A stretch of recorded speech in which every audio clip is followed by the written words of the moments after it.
We're rocking and rolling here on the DNVR postgame show, and I think I heard a little bit of chime. We got our boy Zach. There he is. Tuning in live from the stadium. Zach, what's up, man? You got that Peyton Manning look right there. I see you. That's true. Going the quarter zip in honor of Peyton Manning, who was at the game today and kind of gave the Broncos the boost that they needed, putting up 34 points. It's the most points they've scored since 2021, Week 14, when they beat the Lions in Denver. And boy, they had some Hall of Fame energy today. Pick six Pat, All-Pro Pat, Pro Bowl Pat, whatever you want to call him. Future Hall of Famer Pat, maybe. He was incredible. And I heard you guys reference Ferris Bueller. And you're like, well, it's because he looks like him? No, it's because of what Sean Payton said after the game. When talking about the heated conversation, if you want to say it was a conversation, maybe just the screaming and yelling that he and Bo had with each other after the game, or during the game. When we talked to Sean after the game, he said, how do I phrase this? Sean said, he has a little Ferris Bueller in him, and we need to get it out of him. And so it's like, what the hell does that mean? I mean, I've seen the movie once, but I don't know what that means. So he was asking about it later. I'm like, what the hell do you mean by this? And he said essentially like, there's some quirkiness. There's some things that essentially what I took from it is he does some things off on his own occasionally. Not like stealing Dad's car. He wasn't stealing Sean Payton's car, but I think in that huddle, right before that 45-yard almost touchdown pass to Troy Franklin, he did something with the play, and he went off on his own a little bit. And I think that drives Sean Payton absolutely crazy. But I think Bo thought that there was a reason for him to do that. And we don't know the exact details there, but clearly Bo didn't take it like Russell Wilson took it last year on the sideline when Sean yelled at him. He fought back, so he clearly thought he was in the right there. And we also saw the quarterback coach, Davis Webb, kind of have Bo's side seemingly. And when we talked to Bo after the game too, and I said, Bo, what was going on there? And he said, well, I looked at Coach, and he said, I love you. And I said, I love you too, Coach. So clearly a win helps all of these things. But I think Bo went off on his own a little bit during the game. I think that's good. I mean, you need that energy from your quarterback. I think that keeps everybody fired up and keeps everybody ready to go. But somebody who didn't have to get fired up was the entire Broncos defense. Can you tell us what it was like from the second quarter on, being in that stadium with all the Hall of Fame players in attendance there? That was a defensive performance if we've seen one in the last 5 years.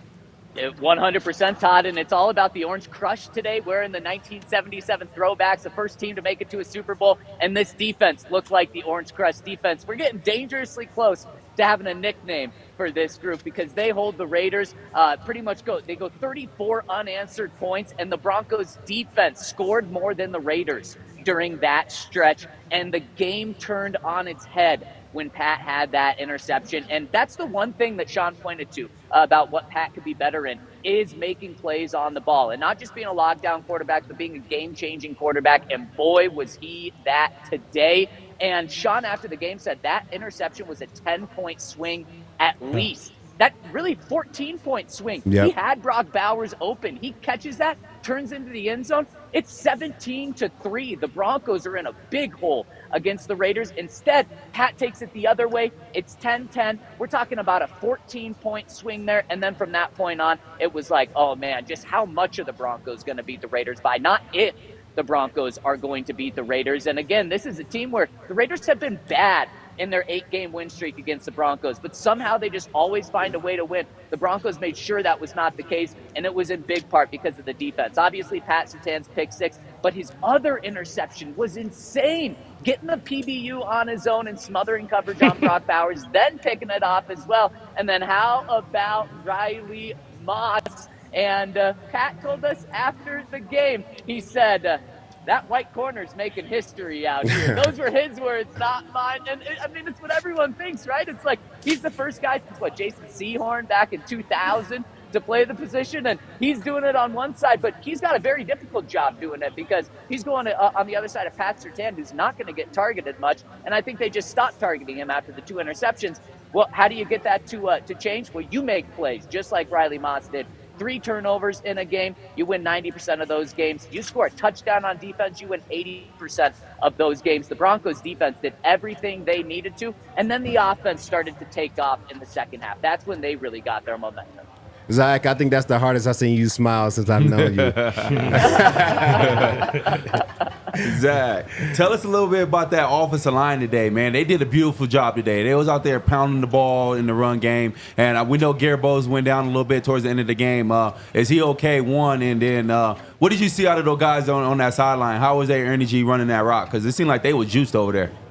Yeah, Jarrell, you're 100% right, and it really didn't matter who was in. I mean, at one point, Paucho left the game, and you had Matt Purdon at right tackle, then Garrett Bowles gets hurt, and it didn't matter who was in the game. Alex Forsythe was in the game at center after Luke Wattenberg got hurt, and it did not matter. They had that mentality that you pointed to there, Jarrell, of just, we are going to take this game over, and it helped when Christian Wilkins, one of the best defensive tackles in the game, went out. But the Broncos just dominated, especially in that second half.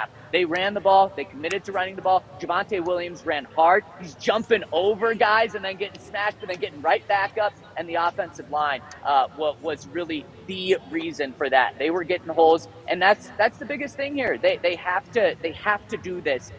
Sean, after the game, also said to a radio station on KOA, he said, Bo is still progressing, getting better, but we still have to be perfect around him. And that starts with the offensive line, and they had a great game today.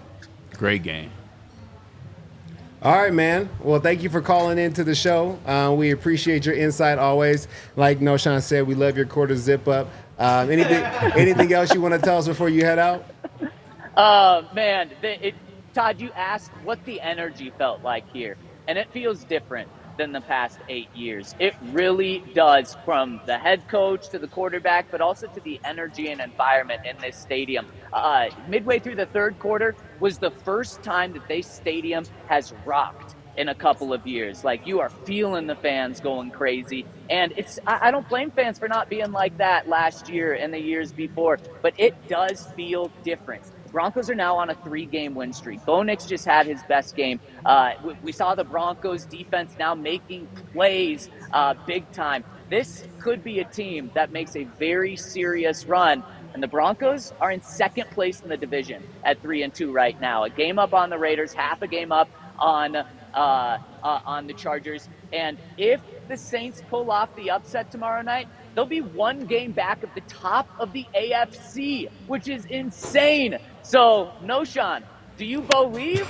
I love it. I love it, Zach. I love it. I'm getting there, man. You know, for me, it's about consistency. It's about guys, you know, proving it each and every week, not getting complacent, man.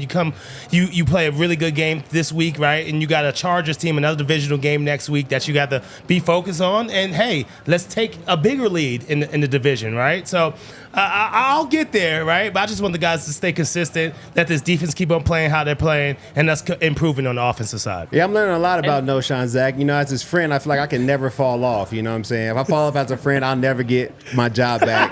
You better be consistent. He'll never forgive me for it. But thank you, Zach. I'll see you tomorrow here, 11 a.m.